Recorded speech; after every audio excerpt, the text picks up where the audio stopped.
আপনি আমার পায়ের দিকে তাকিয়ে আছেন কেন? পা খুব সুন্দর আপনার। এত কিছু রেখে আমার পা সুন্দর লাগলো? মেয়েদের মন যেমন পেটে থাকে না, মেয়েদের মন থাকে পায়ে। কার মন কত পরিষ্কার, সবকিছু পা দেখলেও বোঝা যায়। এই জন্য পাটাই বেশি পছন্দ। আম সরি, আমি কোনোদিন মা হতে পারবো না। আবির, প্রেম করা আর প্রেমে পড়া এগুলো খুব সহজ একটা ব্যাপার। আমি এমন একজন পার্টনার চাই যে সবকিছু জেনে বুঝে মেনে আমার সাথে থাকে। পাগল বিয়ের পরও সন্তান ছাড়া থাকতে আপনাকে শিওর হন, তারপর আমাকে জানাতে আসি। আমার একটা ফ্রেন্ড একটা মেয়েকে অনেক ভালোবাসে, মেয়েটাও ওকে ভালোবাসে। আচ্ছা, দুজন যখন জনের সাথে থাকে না, ওরা খুব ভালো থাকে। ফ্রেন্ডের বিয়ে ঠিক হয়েছে, হঠাৎ করে ফ্রেন্ডটা জানতে পারে সেই ভালোবাসার মানুষটা তো কখনো মা হতে পারবে না, কখনো বাচ্চা হবে না। ফ্রেন্ডটা আমাকে জিজ্ঞেস করছিল যে ওর কি করা উচিত, তাহলে তো খুব মুশকিল। সলিউশন নেই কোনো। আমাকে যদি বলিস তাহলে কিন্তু আমি বলবো যে আমি এই ব্যাপারে কখনোই রাজি হতাম না। আর ভালোবাসা তুই না কি সমস্ত প্রশ্ন টশ্ন করে আমার মাথাটাই গলগল করে দিচ্ছিস। মা গেট খুলো। আরে কি হয়েছে? আমার চাপ শেষ হয়ে গেছে, আমি কোনোদিন মা হতে পারবো না। নীলা, কথা বলার ছিল।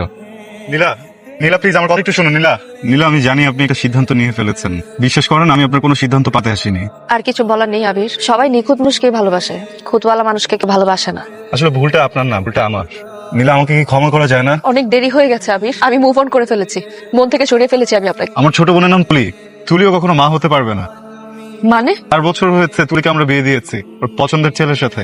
সবচেয়ে বাজে ব্যাপার কি জানেন, যে ছেলেটাকে ও ভালোবেসে বিয়ে করেছে, ওর ভালোবাসার মানুষটা ওর সাথে অনেক খারাপ আচরণ করে। ওগুলো কিছু ছেড়ে বাড়িতে চলে এসেছে। এখন আমি বুঝতে পারছি আমার ভিতরে যে ভয়টা ছিল ওই ভয় নেই। আমি এখন কি করুণা করছেন? প্রায়শ্চিত্ত করতে এসেছি। আপনি দিবেন আমাকে প্রায়শ্চিত্ত করতে? দিবেন আমাকে একটু ভালোবাসতে? আপনি তো ভালোবাসবেন, কিন্তু আপনার ফ্যামিলিটা মেনে নিবে না। মেনে নিয়েছে, আমার মাকে মেনে নিয়েছে।